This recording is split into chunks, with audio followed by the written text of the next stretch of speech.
వాక్యము వినువారికి నెమ్మదినిస్తుంది నాయన. మరి ధైర్యపరుస్తుంది, ఆదరిస్తుంది, బలపరుస్తుంది, స్వస్థపరుస్తుంది నాయన. మీరు మాకు తోడుగా ఉన్నటువంటి దేవుడవు, ఆదరించి బలపరిచేటువంటి నాథుడవు. అందును బట్టి మీకు స్తోత్రాలు చెల్లిస్తూ ఉన్నాం ప్రభా. మీ మాటలు మేము ధ్యానం చేసుకుంటూ ఉండగా మీరే మా మధ్య బోధకుడవుగా ఉండి మీ వాక్యము ద్వారా మాతో మాట్లాడి మమ్మల్ని బలపరచమని వేడుకుంటూ ఘనత, మహిమ, ప్రభావములను మీకే ఆరోపిస్తూ మా రక్షకుడైన యేసుక్రీస్తు ఉన్నతమైన నామములో ప్రార్థన చేస్తున్నాము తండ్రి, ఆమేన్.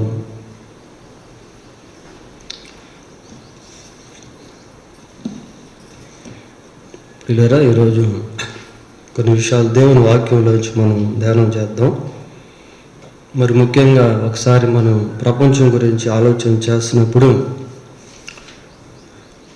దాదాపు గత సంవత్సరం నుంచి మళ్ళీ ఈ సంవత్సరం వరకు ఈ వైరస్ యొక్క ప్రభావము అనేటువంటిది ప్రపంచాన్ని ఎంతో అతలాకుతలం చేస్తున్నటువంటి విధంగా మనం చూస్తూ ఉన్నాము ప్రియులారా. మరి 2019వ సంవత్సరం ముగింపులో ఈ చైనా భాగంలో ప్రారంభమైనటువంటి కరోనా వైరస్ అనేది పిమ్మట ఇతర దేశాలకు అది ఒక చాప కింద నీరు వలె ప్రాకి అనేక భాగాలకు వ్యాప్తి చెందుట అనేది మనం చూసాం. పోయిన సంవత్సరంలో ఈ వైరస్ కారణంగా మరి అనేక మంది చనిపోవడం, తర్వాత లాక్డౌన్స్ అనేటువంటివి నియమించడం, విధించడం, ఎంతోమంది ఉద్యోగాలు కోల్పోయినటువంటి వారై నిరుద్యోగులుగా మారటం, తర్వాత పిల్లల యొక్క విద్య ఎంతగానో దెబ్బతినటం, తర్వాత మనుషుల్లో ఒక విధమైనటువంటి భయము, ఆందోళన ఇవన్నీ చోటు చేసుకోవడం ఇలాగున గత సంవత్సరంలో మనము చూసాం. తర్వాత ఈ వ్యాధి సోకినటువంటి వారిని క్వారంటైన్స్లో పెట్టడం, హాస్పిటల్స్లో వాళ్ళు కూడా ఎంతో ఒంటరితనాన్ని, ఆదరణ లేనటువంటి తనాన్ని అనుభవించడం, మరికొద్ది మంది వైరస్ తాకిడికి ప్రాణాలు కోల్పోవటం, తమ వారిని చివరిసారి కూడా చూడకుండా మరి చనిపోవటం, ఇలాంటివన్నీ కూడా పోయిన సంవత్సరంలో మనం చూడటం అనేది జరిగింది.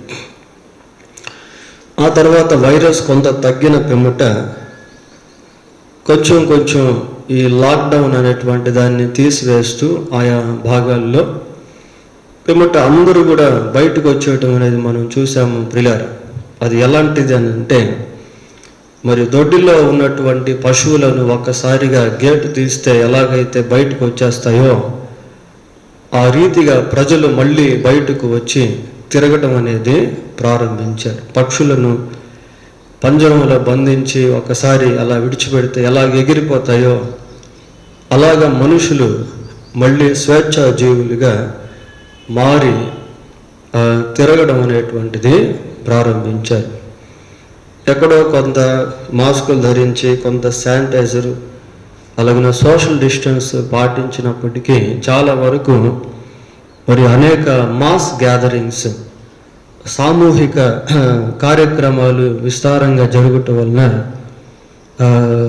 అనేక ప్రాంతాల్లో మళ్ళీ వైరస్ అనేటువంటిది విజృంభించుట అనేది జరిగింది ప్రియులారా. శాస్త్రవేత్తలు ఏమంటున్నారు అంటే, లాక్డౌన్ ఓపెన్ అయిన తర్వాత ఆ తాత్కాలిక సమయంలో జరిగినటువంటి పొలిటీషియన్, రాజకీయ సంబంధమైన కార్యక్రమాలు అయితేనేమి, మత సంబంధమైనటువంటి కార్యక్రమాలు అయితేనేమి, అలాగనే సోషల్ సంబంధించిన సాంఘిక వ్యవస్థకు సంబంధించిన కార్యక్రమాల్లో జనులు గుంపులుగా కూడి మాస్కులు లేకుండా తిరగటం, ఇలా చేయటం వల్ల మళ్ళీ వైరస్ అనేటువంటిది విపరీతంగా రావడం జరిగింది అని శాస్త్రవేత్తలు చెప్తా ఉన్నారు. ఇది ఎలాంటిది అని అంటే, ఇది అన్సీన్ స్ప్రెడ్ అంటారు దీన్ని. అంటే కనిపించకుండానే వ్యాప్తి చెందేటువంటి ఒక భయంకరమైన వైరస్గా ఇది లోకంలో కనబడుతూ ఉంది ప్రియులారా.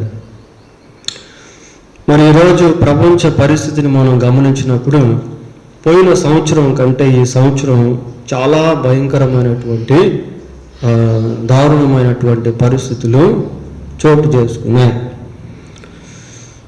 మరి ఈరోజు వైరస్ విషయంలో ప్రపంచ పరిస్థితి ఎలా ఉంది అని సర్వే చేస్తూ గత రాత్రి మరి నెట్లో చూసినప్పుడు గత రాత్రి 8 గంటల పైన ఇచ్చినటువంటి సర్వే రిపోర్ట్ ఇలాగుంది. ఏంటి అంటే దాన్ని వరల్డ్స్ మీటర్ ఎస్టిమేషన్ అని అంటారు. దాంట్లో మరి ఇప్పటి వరకు ప్రపంచంలో ఈ వైరస్ బారిన పడినటువంటి కేసులు 14,68,20,703 కేసులు నమోదైనట్టు గత రాత్రి సర్వేలో పెట్టారు పిల్లలు.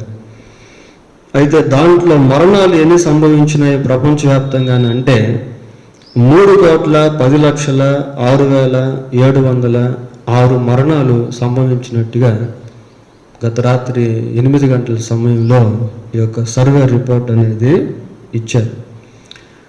అయితే ఈ ప్రక్రియలో భారతదేశం గురించి రాస్తూ భారతదేశంలో మరి కేసుల సంఖ్య ఎంత అని అంటే ప్రజెంట్ అంటే గత రాత్రి సర్వేలో 1,69,46,469 కేసులు నమోదైనట్టుగా చెప్పారు. 1,69,46,469 కేసులు నమోదైనాయి. పోతే మరణాలు ఎన్ని సంభవించినాయంటే సుమారుగా 2 లక్షల మరణాలు భారతదేశంలో సంభవించినట్టుగా చెప్తా ఉన్నారు పిల్లలు. అఫీషియల్గా, ఇంకా అన్అఫీషియల్గా ఎంతమంది చనిపోయారో మనకు తెలియదు, ఎన్ని కేసులు ఉన్నాయో మనకు తెలియదు. గత రాత్రి రిపోర్టు ప్రకారం ఆ విధంగా ఉంది. ప్రజెంట్ భారతదేశంలో ప్రతిరోజు కూడా ఈ కేసుల యొక్క నమోదు ఇంచుమించు 2 లక్షల వరకు ఉండుట అనేది చాలా తీవ్రమైనటువంటి ఆందోళన కలిగించేటువంటి విషయం. అది రోజుకు 2 లక్షల కేసులు నమోదవడం అనేది చిన్న విషయము కాదు. మరి మరణాలు దాదాపు రోజుకి 2,000 ఉన్నట్టుగా చెప్తా ఉన్నారు పిల్లలు. ఇది ఇంకా బాగా పెరిగేటువంటి అవకాశాలు కూడా ఉన్నట్టు మనం చూస్తాం.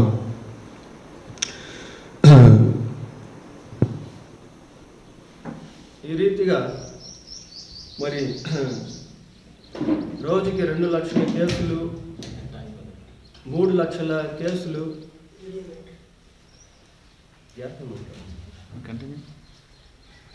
2 లక్షల కేసులు, 3 లక్షల కేసులు ఒక రోజుకి భారతదేశంలో నమోదు అవడం అనేది చాలా విచారకరమైనటువంటి విషయం.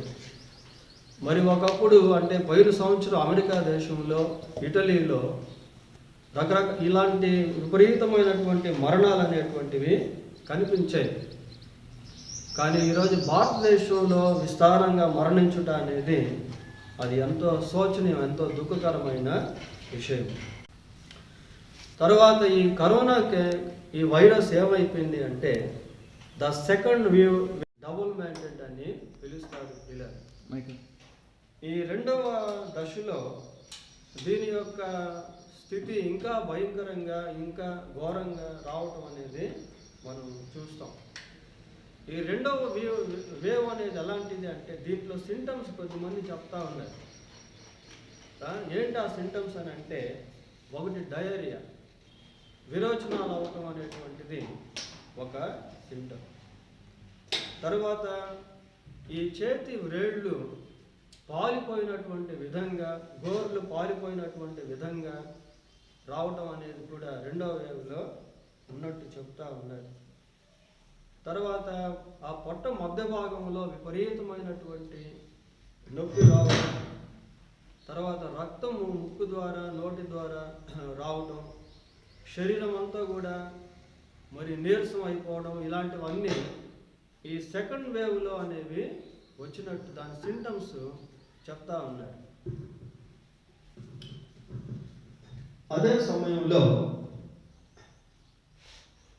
మరి సెకండ్ వేవ్తో పాటు ఇప్పుడు ఇంకా ఏమంటారంటే శాస్త్రవేత్తలు ద ట్రిపుల్ మ్యాటెంట్ అనేటువంటిది వచ్చింది అని కూడా చెప్తా ఉన్నారు పిల్లలు. ద ట్రిపుల్ మ్యూటెంట్ అనేది ఎలాంటిది అంటే ఇది ఇంకా చాలా భయంకరమైనటువంటి వైరస్. దీని యొక్క ఆ సింటమ్స్ అనేవి బాడీలో చాలా వరకు ఏమీ కనబడకుండా లాస్ట్ మూమెంట్లో, అంటే దాదాపు 48 గంటల సేపు ఇది ఉండి లాస్ట్ 4 అవర్స్లో 4 గంటల్లో ఈ వైరస్ యొక్క తీవ్రత విపరీతంగా మారి అది బ్రెయిన్ పైన, హార్ట్ పైన, లంగ్స్ పైన పనిచేసి మనిషి చనిపోయేటట్టు చేస్తుంది అని ఇప్పుడు శాస్త్రవేత్తలు చెప్తా ఉన్నారు. కనుక ఈ వైరస్ యొక్క తీవ్రత ప్రపంచవ్యాప్తంగా, మరి ముఖ్యంగా భారతదేశంలో చాలా దయనీయమైనటువంటి పరిస్థితుల్లోనికి మనుషుల్ని నడిపించడం అనేది మనము చూస్తూ ఉన్నాం పిల్లలు. ఒకప్పుడు మనం హైవేకి వెళ్ళినప్పుడు ఎప్పుడో ఒకసారి ఒక అంబులెన్స్ కనిపించేది. ఇప్పుడు విపరీతంగా అంబులెన్సెస్ అనేటువంటివి మనము చూస్తూ ఉన్నాం. అంబులెన్స్లు సరిగా లేవు, ఇప్పుడు అందుబాటులో ఉండటం లేదు. అవి కూడా సరిపోవటం లాంటి అన్ని కేసులు అనేటువంటివి ఉన్నాయి. తర్వాత ఈ కోవిడ్-19 టెస్ట్ చేసేదానికి మరి కిట్లు కూడా సరిగా అందుబాటులో ఉండటం లేదు, అవి కూడా సరిపోవటం లేదు. ఎందుకు అంటే రోజు రోజుకి కేసులు అనేటువంటి విపరీతంగా పెరిగిపోతూ ఉన్నాయి. చాలా వరకు డాక్టర్స్, మరి నర్సులు వీళ్ళు కూడా ఏం చేస్తున్నారంటే వాళ్ళకి డ్యూటీస్, స్పెషల్ డ్యూటీస్ ఈ కోవిడ్-19కి వేయటం వల్ల ఇతర వ్యాధిగ్రస్తులకి, రోగపీడితులకి సరైన ట్రీట్మెంట్ అందేదానికి కూడా అవకాశాలు తగ్గిపోవటం అనేది ఈ రోజుల్లో మనము చూస్తూ ఉన్నాం పిల్లలు. తర్వాత హాస్పిటల్స్ ఖాళీ లేవు. ఏ హాస్పిటల్ చూసినా కూడా దాదాపుగా ఈ కోవిడ్-19 కేసులతో నిండిపోవడం అనేది చూస్తూ ఉన్నాం. కొన్ని దగ్గరలో అయితే ట్రైన్స్లోనే కంపార్ట్మెంట్స్ని హాస్పిటల్స్గా చేసి అక్కడ కూడా ఉంచుతూ ఉన్నారు, వరండాల్లో ఉంచుతూ ఉన్నారు. కాబట్టి పేషెంట్స్కి సరిపోయినటువంటి హాస్పిటల్ సౌకర్యము అనేది ఈ రోజుల్లో మనకు కనబడటం లేదు. ఇంకా చెప్పాలి అని అంటే ఆక్సిజన్ అనేది తగ్గిపోతూ ఉందంటే ఆక్సిజన్ అందుబాటులో ఉండటం లేదు. దీని కారణంగా ఎంతోమంది మరణిస్తూ ఉన్నారు. ఆక్సిజన్ సప్లై చేసేదానికి చాలా కష్టం అయిపోయింది. కేసులు ఎక్కువ అయిపోవటం వల్ల, ఆక్సిజన్ తక్కువ అయిపోవటం వల్ల దీని కారణంగా కూడా అనేక మంది చనిపోతూ ఉన్నారు. Wherever we see there are full of dead bodies. ఈ రోజుల్లో పరిస్థితి ఎలాగుందంటే పోయిన సంవత్సరం కంటే ఈ సంవత్సరంలో ఎక్కడ చూసినా కూడా కేసులు విపరీతంగా ఉన్నాయి, మరణాలు ఎక్కువగా ఉన్నాయి. There is know the vacancy in burial ground. సమాధి తోటలో శవాలకు స్థలం అనేటువంటిది లేదు. అన్ని బరియల్ గ్రౌండ్స్లో కూడా దాదాపు పూర్తయిపోయి శవాలన్నీ వెయిటింగ్ లిస్ట్లో ఉన్నాయి. అటు గుంటూరుకి వెళ్ళినా, తర్వాత అటు నెల్లూరులో చూసినా, ఇంకా వేరే ఏరియాస్లో బెంగళూరులో చూసిన పరిస్థితులు ఇలాగే ఉన్నాయి. శవాలు అంబులెన్స్లోనూ, ఆ కార్లలోనూ. మొన్న బ్రదర్ ఫోన్ చేసి, నిన్ననే బ్రదర్ ఫోన్ చేసి, బ్రదర్ పలానా హాస్పిటల్లో దాదాపు ఒక 45-50 శవాలు అలాగే ఉన్నాయి, బరియల్ గ్రౌండ్లో స్థలం లేక ఆ శవాలను అక్కడే హాస్పిటల్లో ఉంచేశారని చెప్తా ఉన్నాయి. కర్ణాటకలో కూడా పరిస్థితి అలాగే ఉంది. శవాలకి స్థలం లేకుండా మరి ఉన్నటువంటి రోజులు. ఒకప్పుడు శ్మశానాలని ఆక్రమించి అక్కడ ఇల్లు కట్టుకునేవారు. ఇప్పుడు శ్మశానాలు ఖాళీ లేక గవర్నమెంట్ ఎక్కడంటే అక్కడ స్థలాలు ఇవ్వటం అనేది రోజుల్లో మనము చూస్తూ ఉన్నాం ప్రియులారా. అయితే పరిస్థితులు ఇంత భయంకరంగా ఉన్నప్పటికీ ఒక విధమైనటువంటి ఊరట అనేది కొంత కలుగుతూ ఉంది. ఏంటి అని అంటే ఈ కరోనా వచ్చినటువంటి వాళ్ళు అందరూ చనిపోవటం లేదు, వైరస్ చాలామందికి వచ్చినప్పటికీ మరణాలు అనేది కొంతవరకు తక్కువే అని చెప్పాలి. వచ్చిన వాళ్ళంతా చనిపోవట్లేదు, కానీ కొద్దిమంది మాత్రం చనిపోవడం అనేది మనము చూస్తూ ఉన్నాం. తర్వాత ఈ వైరస్ అనేది మోతాదుల్లో వస్తూ ఉంది. కొద్దిమందికి కొంచెం వచ్చి బాగైపోతున్నారు, కొద్దిమందికి శరీరంలో వచ్చి కూడా వెళ్ళిపోతూ ఉంది. ఆ ఇమ్యూనిటీ పవర్ ఉండటం వల్ల అనేక మందికి అసలు వచ్చి వెళ్ళేది కూడా తెలియటం లేదు. ఇంకా కొద్దిమంది సీరియస్ కండిషన్లో ఉండి చక్కగా ట్రీట్మెంట్ తీసుకొని బయటకు డిశ్చార్జ్ అయ్యి వెళ్ళిపోతున్నటువంటి వాళ్ళు కూడా ఉన్నారు. ఇంకొక ఊరట ఏంటి అంటే అంతకు ముందు రోజుల్లో ఈ వైరస్ వచ్చినప్పుడు మరి హాస్పిటల్స్లో క్వారంటైన్ పెట్టేవాడు హాస్పిటల్స్లో. కానీ ఇప్పుడు ఒక రకంగా ఇళ్లలోనే క్వారంటైన్ పెట్టుకోవటం వల్ల మరి కొంచెం కుటుంబీకులు, బంధువులు కొంత ఒక విధమైనటువంటి ధైర్యంగా ఉండేటువంటి ఊరటలాగా ఈ రోజుల్లో మనము చూస్తా ఉన్నాం. హోమ్ క్వారంటైన్స్ అనేటువంటివి. తర్వాత ట్రీట్మెంట్ కూడా ఒక రకంగా అందుబాటులోకి తీసుకొచ్చారు. కొన్ని దగ్గరలో బాగానే ట్రీట్మెంట్ అనేటువంటిది జరుగుతూ ఉంది. తర్వాత ఈ ఊరట్లో మనం తీసుకోవాల్సినటువంటి కేరింగ్స్ అనేవి కూడా కొన్ని ఉన్నాయి. ఏంటంటే మాస్కులు కంపల్సరీగా ధరించాలి, శానిటైజర్ కలిగి ఉండాలి. తర్వాత సోషల్ డిస్టెన్స్, సమూహంగా ఉన్నటువంటి ప్రదేశాలకు మనం దూరంగా ఉండడం, సాధ్యమైనంత వరకు బయటికి వెళ్ళకపోవడం అనేది ఈ జాగ్రత్తలు తీసుకోవడం చాలా ప్రాముఖ్యం. అంతేకాకుండా ఇంకొక ధైర్యపరిచే విషయం ఏంటంటే వ్యాక్సిన్ అటువంటిది అందుబాటులోకి వస్తూ ఉంది. మరి ఈరోజు ప్రపంచ దేశాలను గమనించినప్పుడు అన్ని దేశాల్లో కూడా దాదాపు శానిటైజ్ చేస్తూ ఉన్నారు, మాస్కులు ధరిస్తూ ఉన్నారు. ఒక ఇజ్రాయెల్ దేశంలో మాత్రమే మాస్కులు అనేటువంటిది లేదు. అది it is called maskless country at present. ప్రస్తుతం అది మాస్క్ లేనటువంటి దేశంగా పిలువబడుతూ ఉంది. వాళ్ళంతా కూడా అంతా వ్యాక్సిన్ వేసుకున్నారు, చాలా పర్ఫెక్ట్ చేసుకున్నారు. అక్కడ మరణాలు కూడా అంత కనబడటం లేదు. తర్వాత వాళ్ళు ఒక నిర్బంధం చేశారు, వాళ్ళ దేశం నుంచి బయటికి ఎవరు వెళ్లకుండా, బయట దేశాల నుంచి ఎవరు వాళ్ళ దేశానికి రాకుండా. అలాగే వాళ్ళు జాగ్రత్తలు తీసుకొని ప్రస్తుతం ఆ దేశం మాస్క్లెస్ కంట్రీగా పిలువబడుతూ ఉంది. అయితే త్వరలో మరి ఇజ్రాయెల్ దేశం నుంచి ఈ వ్యాక్సిన్ కూడా రాబోతున్నట్టుగా చెప్తా ఉన్నారు ప్రియులారా. సరే, ఏదేమైనప్పటికీ వ్యాక్సిన్ అనేటువంటిది అందుబాటులోకి రానుంది కనుక ఇది కూడా ఒక విధమైనటువంటి ఊరట. ఇలా ఈ కరోనా వైరస్ గురించి second mutant or triple mutant వీటి గురించి మనం ఆలోచన చేసినప్పుడు ఇవి ఎంతో భయంకరమైనటువంటి పరిస్థితులు గాను, దారుణమైనటువంటి మరణాలు గాను, తర్వాత నిరీక్షణలు కోల్పోయినటువంటి స్థితిలో నీకు మనిషిని నడిపించేటువంటి విధంగా ఇవి కనబడతా ఉన్నాయి. అంతేకాకుండా ఈ ప్రక్రియలో చాలామంది విశ్వాసులు కూడా చనిపోతూ ఉన్నారు, సేవకులు కూడా చనిపోతూ ఉన్నారు. మరి ఇది ఆలోచన చేస్తే కొంచెం ఇదేంటి, ఇది ఎంతవరకు వాస్తవం అన్నట్టు అనిపిస్తూ ఉంటుంది. అయితే ఈరోజు మనం దేవుని వాక్యంలో నుంచి 3 ముఖ్యమైనటువంటి విషయాలు ఈ సమయంలో మనం తెలుసుకోబోతూ ఉన్నాం. ఏంటి అంటే, దేవుని ప్రజలకు ఈ వైరస్ వస్తుందా రాదా? దేవుని ప్రజలు ఈ విధంగా రోగపీడితులు అవుతారా, అవలేరా అనేటువంటిది ఒకటి. రెండవది, ఒకవేళ వైరస్ వస్తే ఏం చేయాలి? మూడవది, వైరస్ రాకుంటే ఏం చేయాలి? ఈ 3 విషయాలు మనం ఈరోజు దేవుని వాక్యంలో నుంచి ధ్యానం చేద్దాం ప్రియులారా. మొదటిది, వైరస్ అనేటువంటి దేవుని ప్రజలకు రాగలదా? రెండవది, వస్తే ఏం చేయాలి? మూడవది, రాకుంటే ఏం చేయాలి? ఈ 3 విషయాలు దేవుని వాక్యంలో నుంచి మనం ధ్యానం చేద్దాం. ఎందుకంటే ఈ రోజుల్లో ఎంతోమంది విశ్వాసులు, సేవకులు అనిలతో పాటు మరణించుట అనేది మనం చూస్తూ ఉన్నాము ప్రియులారా. కనుక ఈ 3 విషయాలు మనం తెలుసుకోవడం, నేర్చుకోవడం అనేది చాలా ప్రాముఖ్యమైనది అని కనుక ఈ విషయాలు మనం బైబిల్లో చూద్దాం. మొట్టమొదటిగా, దేవుని బిడ్డలకు లేక ప్రజలకు వ్యాధులు వస్తాయా అని ఆలోచన చేసినప్పుడు చాలా వరకు దేవుని యొక్క కాపుదల ఆయన ప్రజలకు దేవుడు అనుగ్రహించి ఉంచాడు. చూడండి, 121వ కీర్తన 4వ వచనాన్ని చదువుకుందాం ప్రియులారా. ఇశ్రాయేలీలను కాపాడువాడు కునకడు నిద్రపోడు. చాలు. ఇశ్రాయేలీలను కాపాడువాడు కునకడు నిద్రపోడు. Special protection of God towards believers. విశ్వాసుల పట్ల దేవుడు చూపించేటువంటి ఒక ప్రత్యేకమైన కాపుదల అనేది ఇక్కడ మనము చూస్తూ ఉన్నాం.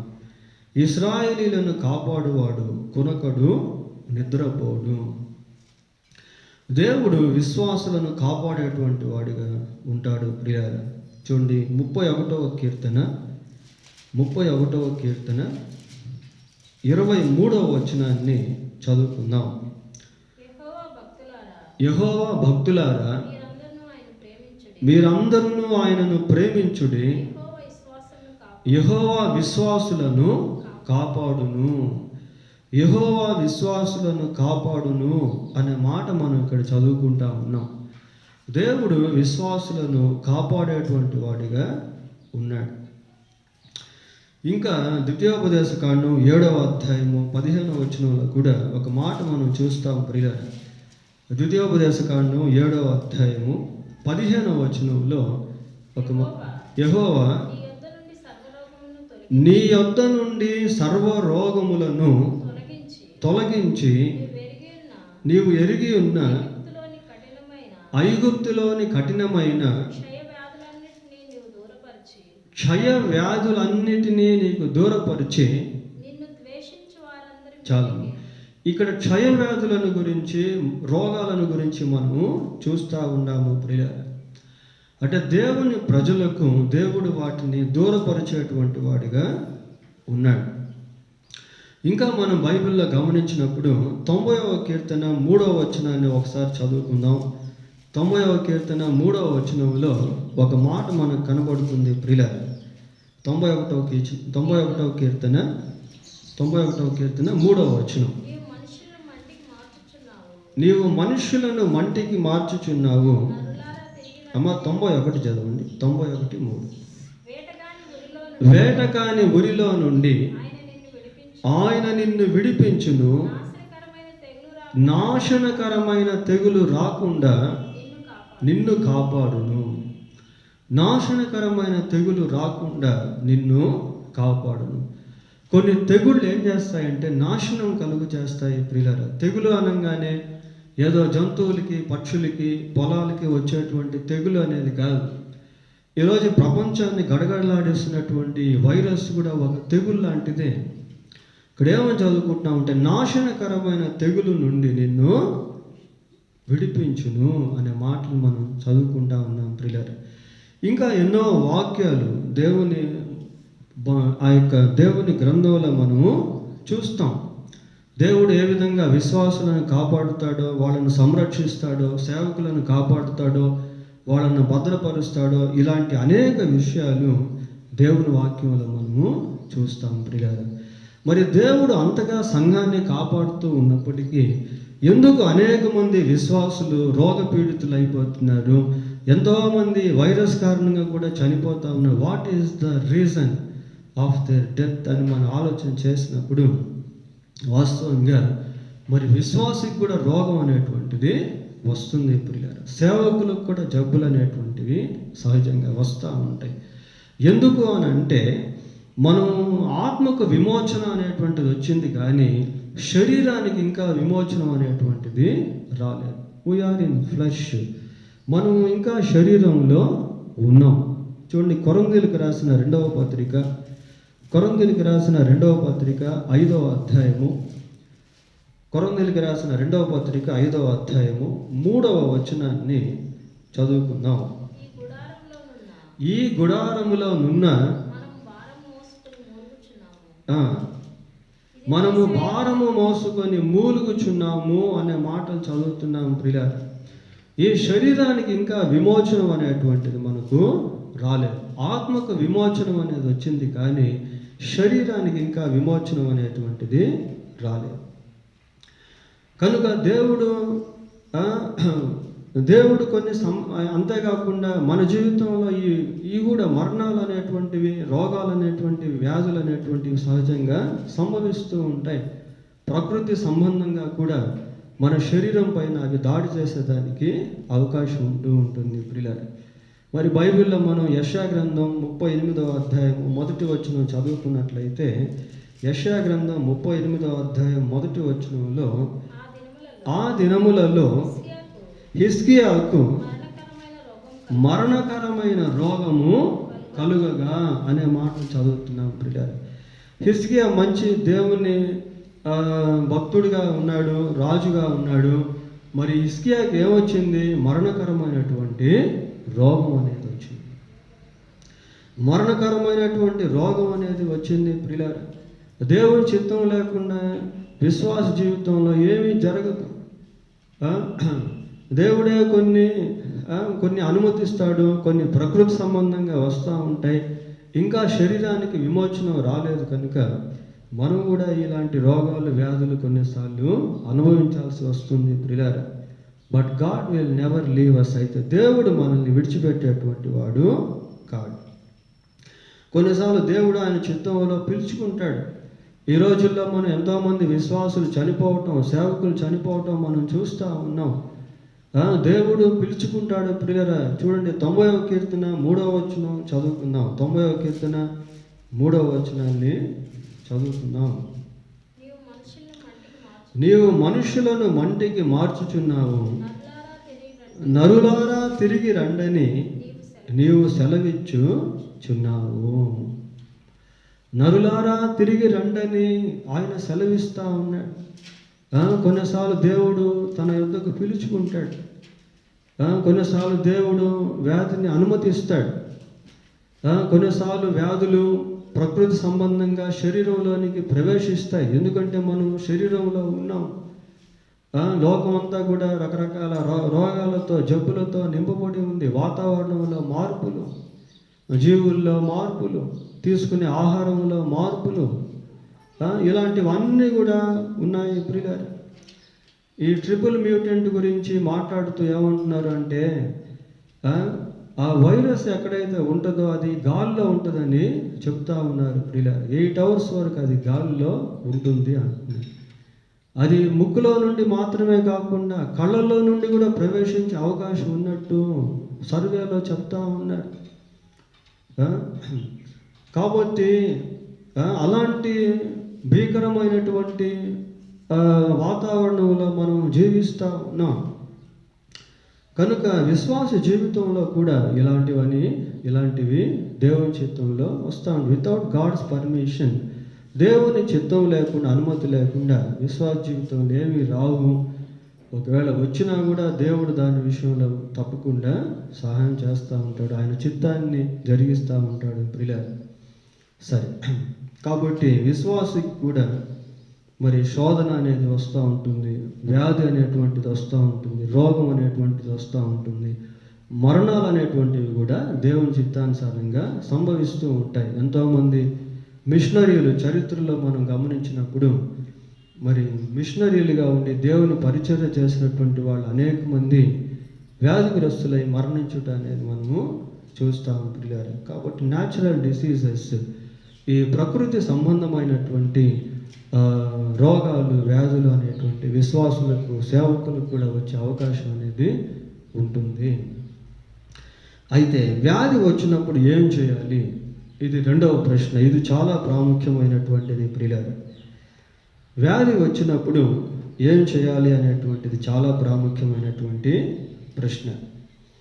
వ్యాధి వచ్చినప్పుడు అది మరణకరమైనటువంటిది కానీ, సాధారణమైనటువంటిది కానీ, what ever it may be, అది ఏదైనప్పటికీ కూడా మొట్టమొదటిగా మనము భయపడకూడదు.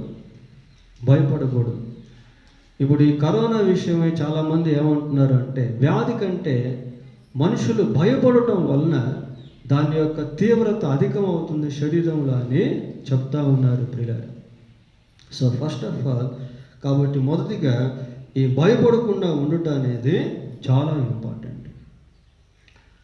91వ కీర్తన 4వ వచనం చదవండి. ఆయన తన రెక్కలతో నిన్ను కప్పును, ఆయన రెక్కల క్రింద నీకు ఆశ్రయము కలుగును. 7వ వచనం కూడా చూద్దాం. ప్రియులారా, నీ ప్రక్కన 1000 మంది పడినను, నీ కుడి పక్కన 10,000 మంది కూలినను అపాయము నీ యొద్దకు రాదు.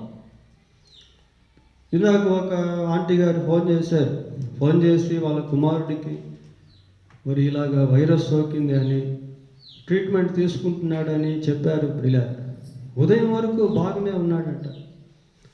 అయితే అతనికి తెలిసినటువంటి ఇంకొక వ్యక్తికి వైరస్ వచ్చి చనిపోయాడు. ఆ వార్త విన్నప్పటి నుంచి ఈ వ్యక్తి బాగా నీరసించిపోయాడు. ప్రియులారా, ఏమని చదువుకుంటున్నాం ఇక్కడ? నీ పక్కన 1000 మంది పడినను, నీ కుడి ప్రక్కన 10,000 మంది కూలినను అపాయము నీ వద్దకు రా. ఎక్కడ చూసినా శవాలు గుట్టలుగా ఉన్నాయి. అటు మహారాష్ట్రలో చూసినా, ఇటు ఆంధ్రాలో చూసినా, బెంగళూరులో చూసినా, తెలంగాణ అన్ని ప్రదేశాల్లో, ఇతర దేశాల్లో కూడా ప్రియులారా, మొత్తం దేశాలు శానిటైజేషన్ చేస్తూ ఉన్నారు పెద్ద పెద్ద ట్రక్కులతో. ఎంతోమంది మనుషులు ఆకస్మికంగా చనిపోతున్నారు, పిట్టలు రాలిపోతూ ఉన్నారు, శవాలు గుట్టలు అక్కడక్కడ కనబడుతూ ఉన్నాయి. అయితే ఇక్కడ ఒక మంచి ధైర్యపరిచేటువంటి వాక్యాన్ని మనం చూస్తాము. 1000 మంది పడినా, కుడి పక్కన 10,000 మంది పడినా అపాయముని వద్దకు రా. God will protect. ప్రియులారా, ఇంకా బైబిల్లో మనం ఏం చూస్తామంటే, నిన్ను స్వస్థపరిచే యెహోవాను నేనే అని ప్రభు చెప్పాడు. God says that. ఆయన ఏమంటున్నాడంటే, నిన్ను స్వస్థపరిచే యెహోవాను నేనే. ఆయన స్వస్థపరిచేటువంటి దేవుడు. ఇంకా బైబిల్లో ఏమనుందంటే, ఆయన పొందిన దెబ్బల ద్వారా మనకు స్వస్థత కలిగింది. కనుక ఈ మాటలన్నీ కూడా మనల్ని ఎంతో ఆదరిస్తూ ఉంటాయి. గిల్టీగా భయపడాల్సిన పనిలా, ఫీల్ అవ్వాల్సిన పనిలా, ఏదో నేరం చేసినటువంటి వ్యక్తిగానో, ఒక ఉగ్రవాదిగానో, ఏదో దోషం చేసినటువంటి వ్యక్తిగానో భయపడాల్సిన అవసరము లేదు ప్రియులారా. We will be bold during the time. ఆ సమయంలోనే ధైర్యంగా ఉండడం అనేది చాలా అవసరం. యెషయా గ్రంథం 41వ అధ్యాయం, యెషయా గ్రంథం 41వ అధ్యాయం 9-10 వచనాలు చదువుకుందాం ప్రియులారా. భూదిగంతముల నుండి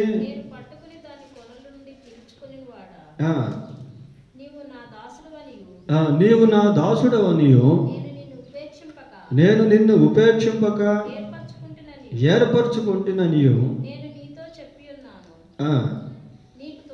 నీకు తోడై ఉన్నాను, భయపడకుము, నేను నీ దేవుడినై ఉన్నాను, దిగులు పడకుము, నేను నిన్ను బలపరుస్తాను. భయపడవద్దు, నేను నీ దేవుడినై ఉన్నాను, దిగులు పడవద్దు, నేను నిన్ను బలపరుస్తాను అనే దేవుడు అంటున్నాడు ప్రియులారా.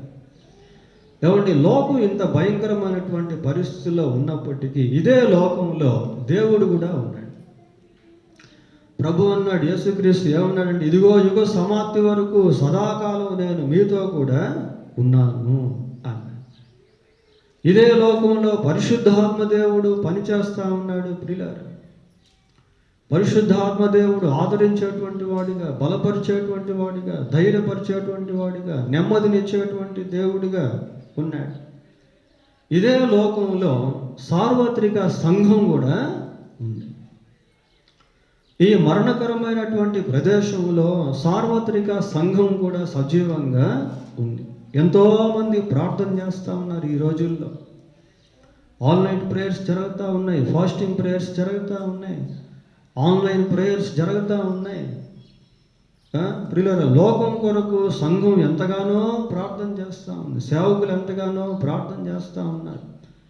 కాబట్టి భయపడాల్సిన అవసరత లేదు. Nothing will happen without God's permission, without God's will. దేవుని చిత్తం లేకుండా, దేవుని అనుమతి లేకుండా ఏది కూడా జరగదు.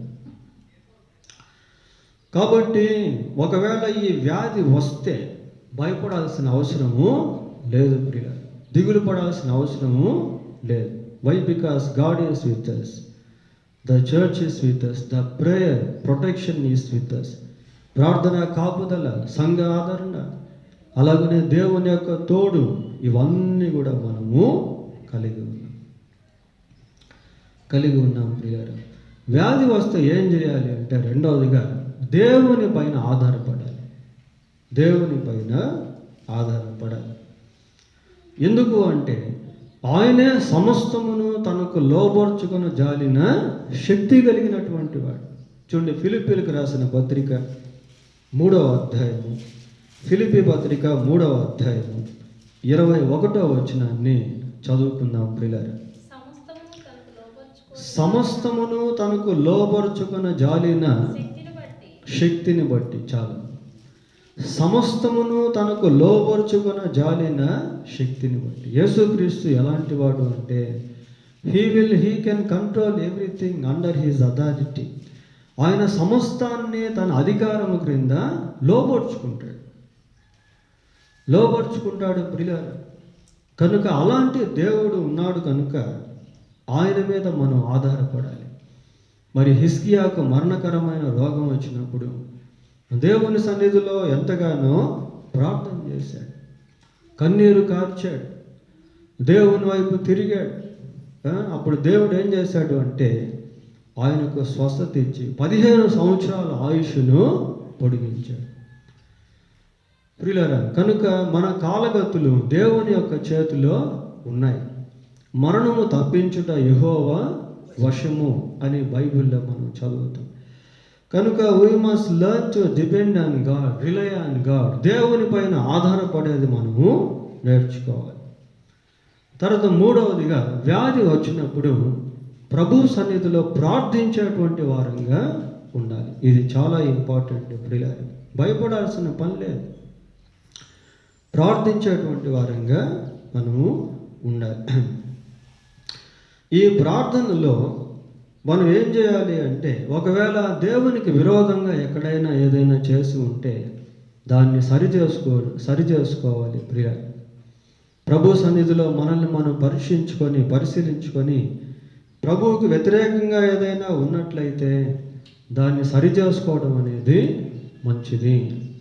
తర్వాత ప్రార్థన చేసినప్పుడు గాడ్ విల్ హీల్ us, దేవుడు మనల్ని స్వస్థపరుస్తాడు. చూడండి, కీర్తన 30వ కీర్తన 2వ వచనాన్ని చదువుకుందాం ప్రియులారా. 30వ కీర్తన 2వ వచనం. యెహోవా నా దేవా, నేను నీకు మొరపెట్టగా నీవు నన్ను స్వస్థపరచితివి. నేను నీకు మొరపెట్టగా నీవు నన్ను స్వస్థపరిచితివి. So healing comes from God.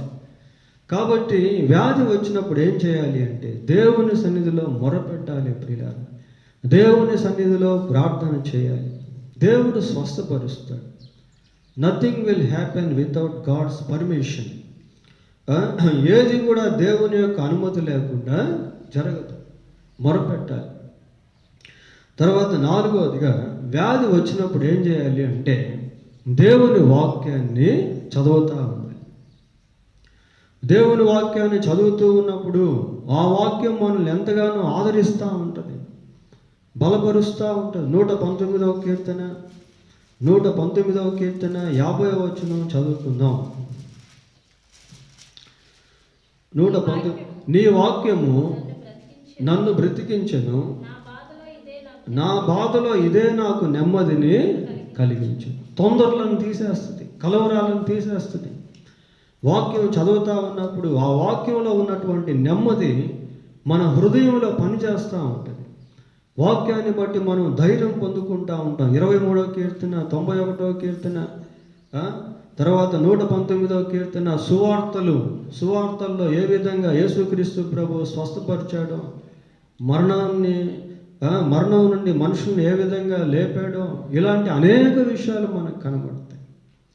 మరణకరమైనటువంటి రోగాలను ఏ విధంగా యేసు ప్రభు స్వస్థపరిచాడో, దయ్యాల నుంచి యేసుక్రీస్తు ప్రభు మనుషుల్ని ఏ విధంగా విడిపించాడో, ఇవన్నీ సువార్తల్లో మనకు కనబడతాయి. కనుక వ్యాధి వచ్చినట్లయితే అప్పుడు ఏం చేయాలంటే దేవుని వాక్యాన్ని చదువుతూ ఉండాలి.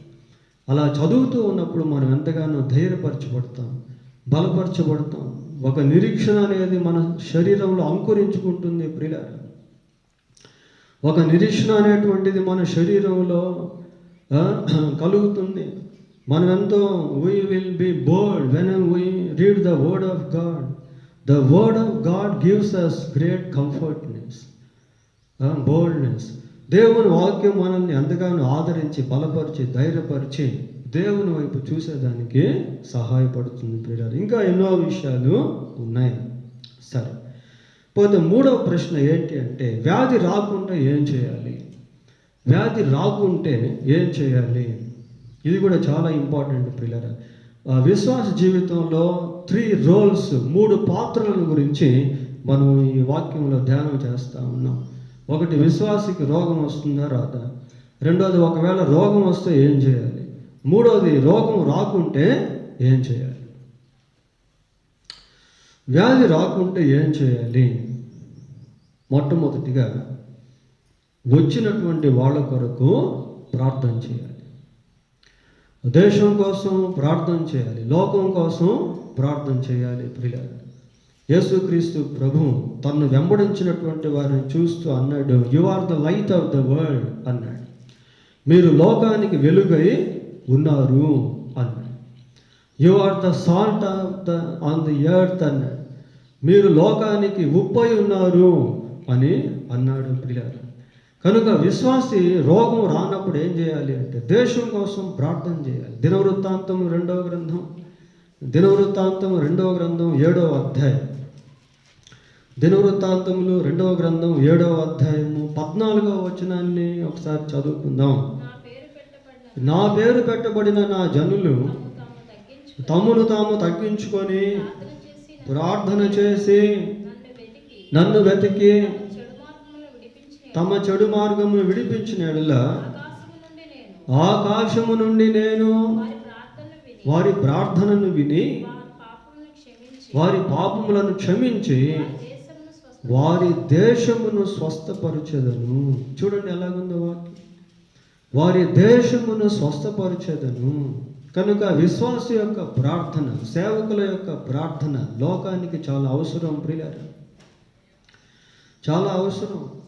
వ్యాధి రాకుంటే మనం ఏం చేయాలంటే we must pray for the destruction world. నశించిపోతున్నటువంటి లోకం కొరకు, దేశాల కొరకు, ప్రజల కొరకు మనము ప్రార్థన చేయాలి. మత్తయి సువార్త 8వ అధ్యాయం 5-6 వచనాలు చూడండి. 8వ అధ్యాయం 5-6 వచనాలు. ఒక శతాధిపతి ఆయన యొద్దకు వచ్చి, ప్రభువా, నా దాసుడు పక్షవాయువుతో మిగుల బాధపడుచు ఇంట్లో పడి. చూడండి ఎలా రిక్వెస్ట్ చేస్తున్నాడు. ఒక శతాధిపతి యేసు ప్రభు దగ్గరికి వచ్చి అంటున్నాడు, నా దాసుడు పక్షవాయువుతో ఇంట్లో మిక్కిలి బాధపడుతూ ఉన్నాడు, ఆయన్ని స్వస్థపరచు ప్రభువా అని ప్రార్థన చేస్తే యేసు ప్రభు శతాధిపతి యొక్క ప్రార్థనను బట్టి అతని దాసుడిని స్వస్థపరిచాడు. 13వ వచనం కూడా చూడండి. అంతటా యేసు, ఇక వెళ్ళుము, నీవు విశ్వసించిన ప్రకారము నీకు అవునుగాక అని శతాధిపతితో అనెను. ఆ గడియలోనే అతని దాసుడు స్వస్థపరిచాడు. శతాధిపతిని బట్టి అతని యొక్క దాసుడు స్వస్థపరచబడ్డాడు. ప్రియులారా, కాబట్టి మన ప్రార్థనను బట్టి, మన విజ్ఞాపనను బట్టి అనేక మంది స్వస్థపరచబడతారు. విశ్వాసంతో దేవుని యొక్క పాదాలను పట్టుకునేటువంటి వారంగా ఉండాలి. ఇది ఒక టెంప్టేషన్ పీరియడ్. ఇది మళ్ళీ లాక్డౌన్ పెట్టారనుకోండి, ఎవరి వాటికి వాళ్ళందరూ ఇళ్లల్లో ఉండాలి. ఇళ్లల్లో ఉన్నప్పుడే శోధనలు ప్రారంభమవుతాయి. భార్యాభర్తల మధ్య అసమాధానం, పిల్లల తల్లిదండ్రుల మధ్య అసమాధానం, ఎక్కడో దగ్గర గొడవలు, ఏం చేయాలో అర్థం కానటువంటి పరిస్థితి, అదొక జైలు జీవితంలా కనిపించడం, ప్రార్థన మీద ఇంట్రెస్ట్ లేకుండా పోవడం, ఏదో కొద్దిగా అలా ప్రార్థన చేసి కొద్దిగా బైబిల్ చదివి మళ్ళీ యథావిధిగా ఆటలు, ఈ ఆటలు, ఆ పాటలు, ఈ పాటలు,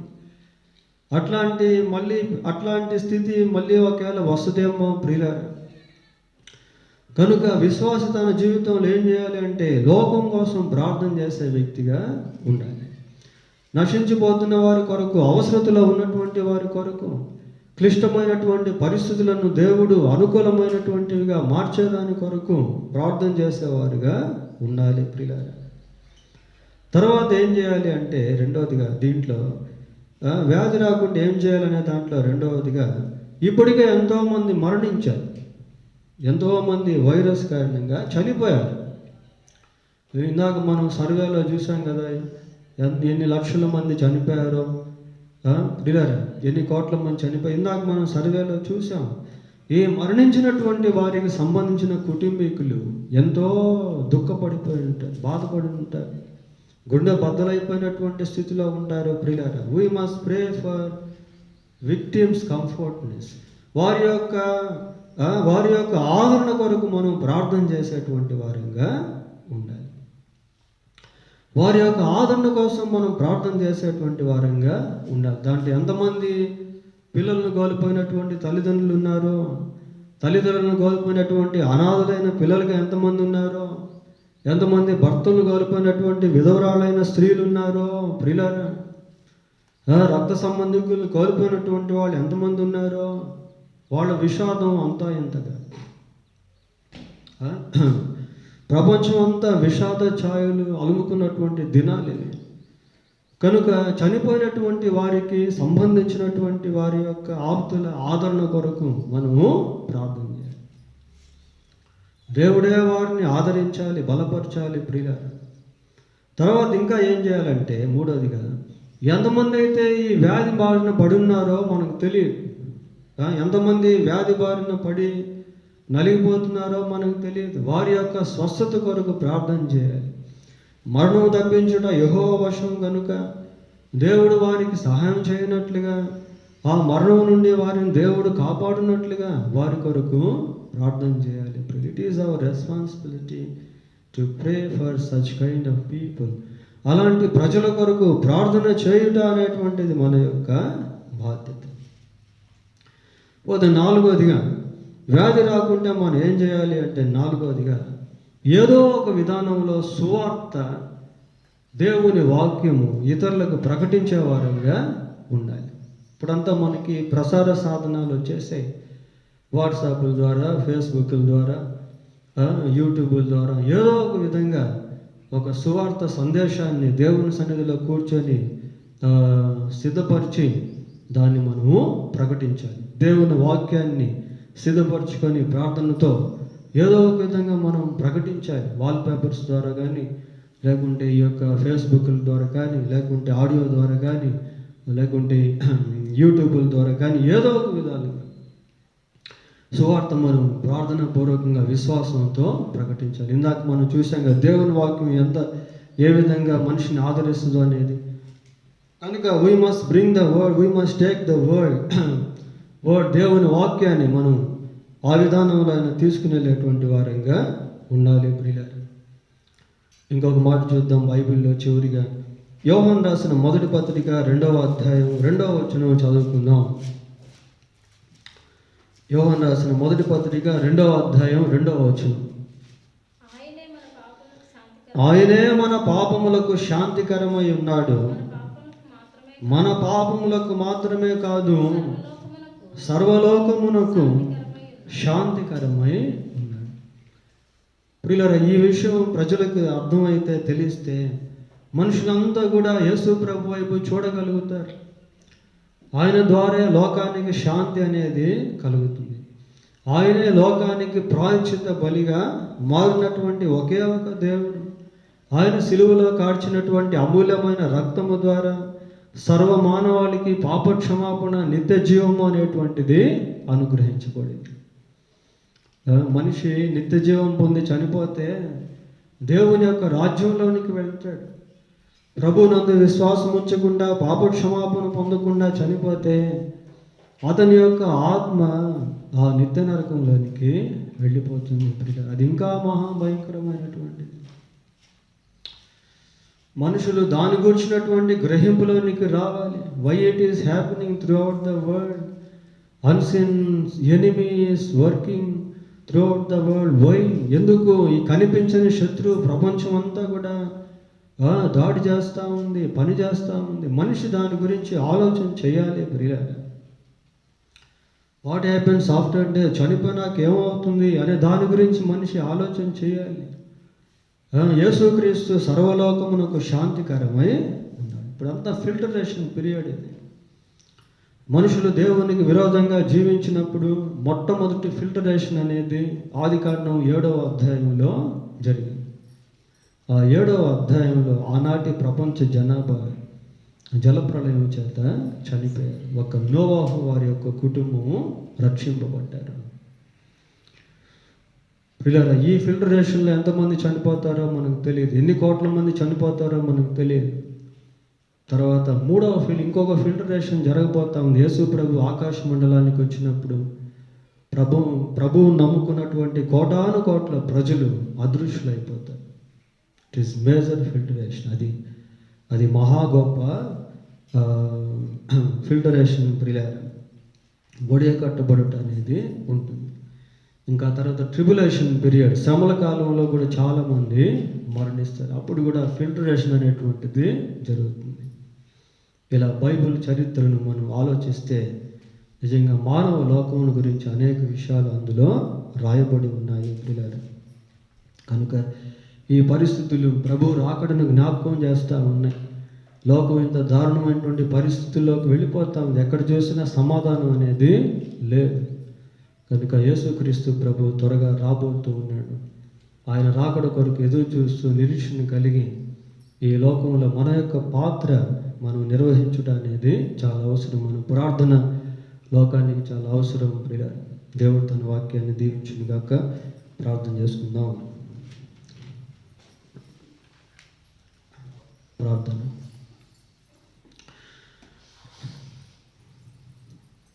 పరిశుద్ధుడు అయిన మా దేవా, మీకు వందనాలు స్తోత్రాలు చెల్లిస్తూ ఉన్నాం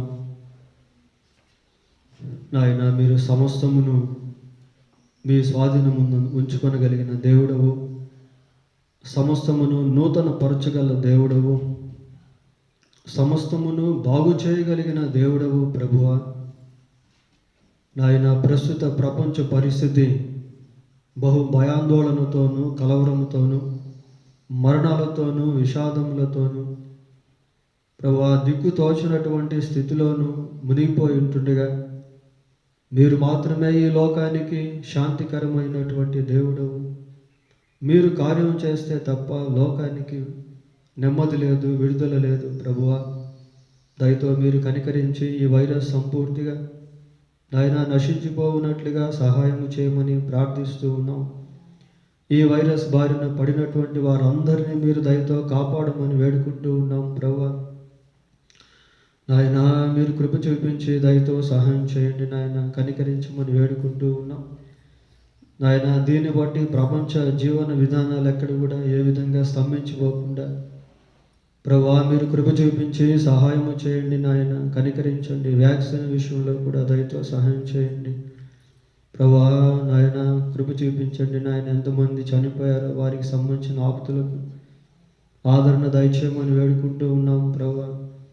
దేవా సహాయం చేయండి నాయన, కనికరించండి. ఈ సమయంలో ప్రభువా మరి మా జీవితాల్లో మిమ్మల్ని నమ్మినటువంటి వారముగా మేము ఏం చేయాలో కావలసినటువంటి జ్ఞానము, పరిశుద్ధాత్మ నడిపింపు ఇంకనూ దయచేయండి. మీరే మహిమ పొందమని వేడుకుంటూ ఘనత, మహిమ, ప్రభావం మీకు ఆరోపిస్తూ మా ప్రభు అయిన యేసుక్రీస్తు పరిశుద్ధమైన నామంలో ప్రార్థన చేస్తున్నాము తండ్రి. ఆమేన్.